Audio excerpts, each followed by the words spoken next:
Fíjese que actualmente estamos iniciando con la jornada de vacunación canina. La tenemos programada para el 11 al 31 de octubre en diferentes puntos de vacunación.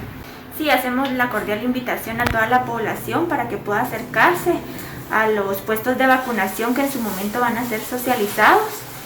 Ya tenemos las fechas, el horario para que puedan llevar a sus mascotas y juntos podamos prevenir la rabia.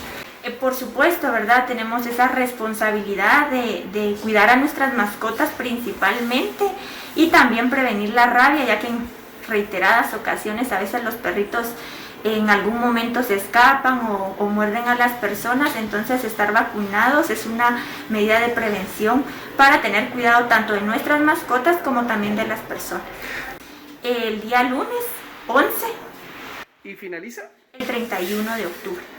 Por supuesto, todos los días viernes de 11 a 12 de la mañana nosotros también vacunamos ahí. Sí, ahí sí que los invitamos, ¿verdad? Para que puedan ser partícipes de esta actividad y que, como anteriormente lo mencionaba, juntos eliminemos la rabia.